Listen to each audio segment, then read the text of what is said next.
овоо зүтгэсэн. Гэхдээ одоо жоохон ямар шалтгаан байгаа би ч хол байгаа учраас би тэрийг нь мэдэхгүй байна. Зүгээр ингээ харж байгаа юм бол заавал одоо тэгээс юм шиг ямар нэгэн одоо барьцаа байдаг юм уу? Тэр ашиг сонирхлын зөрчилтэй. Нэг үгээр хэлэх юм бол мөнгийг одоо өөрийнхөө шүтэн болгосон энэ улсуудаа заавал одоо дээш нь татаад байгаа. Одоо энэ 24 оны их хурлын сонгуулийг хараа. Энэ дээрээс улсуудыг зарим нь бол миний хэлж байгаа ийм сонирхолтой улсууд тэр хэсэгт байж байгаа. Нөгөө хэсэг нь бол та бид нар огт мэдэхгүй төрөл дамжигдсан.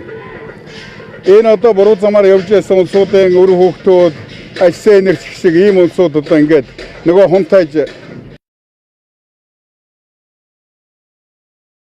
тэгээ ийм ашиг сонирхлын зөрчилтэй хүмүүсүүдээс холдохгүй бол болохгүй. Тийм учраас өнөөдөр энэ гайгүй хүмүүсүүд одоо эрхэм шинжтэй байх байлгүй дээ.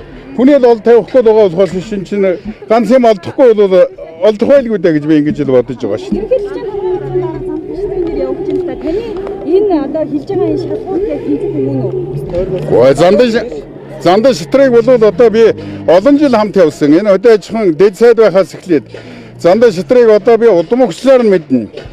Манай Хинтэй аймгийн Чандагны сангийн аж ахуй гэдгийг одоо анх шангийн татсаж тэнд ажил үйлсээр манлайж хөдөлмөрийн баатар болсон Гомбожуу гэдэг хөдөлмөрийн баатарын одоо хүү байгаа юм. Ээж нь бол одоо шашин шүтлэг ихтэй би энэ гандан дээр эргэл мөргөл хийж яхад өчнөө жил хамт байсан. Ийм удам судраар нь би сайн мэднэ. Их хурл би хамт байсан.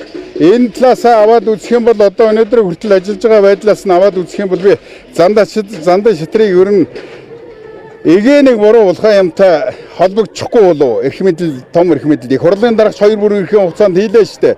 Өчнөө засгийн газарт ажиллаа. Ер нь би хараад байхад бол одоо миний хэлээд байгаа тэр шаардлагыг ер нь нэлээд яхан дөхөөл хүн болоо да гэж би бол тэгд найдаж байгаа шүү. Одоо тэгтээ энэ яг төрийн тамаг аваад эрх мэдэл түрээд энэ улсууд чинь өөрчлөгддөг нэг гэм байна шүү дээ. Нэгдүгээр тул энэ олон түмнийг одоо их хурлд очиж сонгогдохоос гэсүүлэл энэ тэнд бол сайхан ярьдаг. Ярина гэдэг бол ч одоо бараг цэцэрлэгийн хөнгөц сайхан ярьдаг болсон ба шүү дээ. Ерөнхий боловс сурлын сургуульч нөгөө миний парламентаар дамжаад ярих нь бол жигтэйхэн ярьж байна. Зүгээр ярихын цаатал үг үйлдэл хоёрын зөрөө байна уугүй юу гэдгээ л одоо ер нь бид их бодох ёстой юм байна. Иргэд сонгогчид ер нь хаана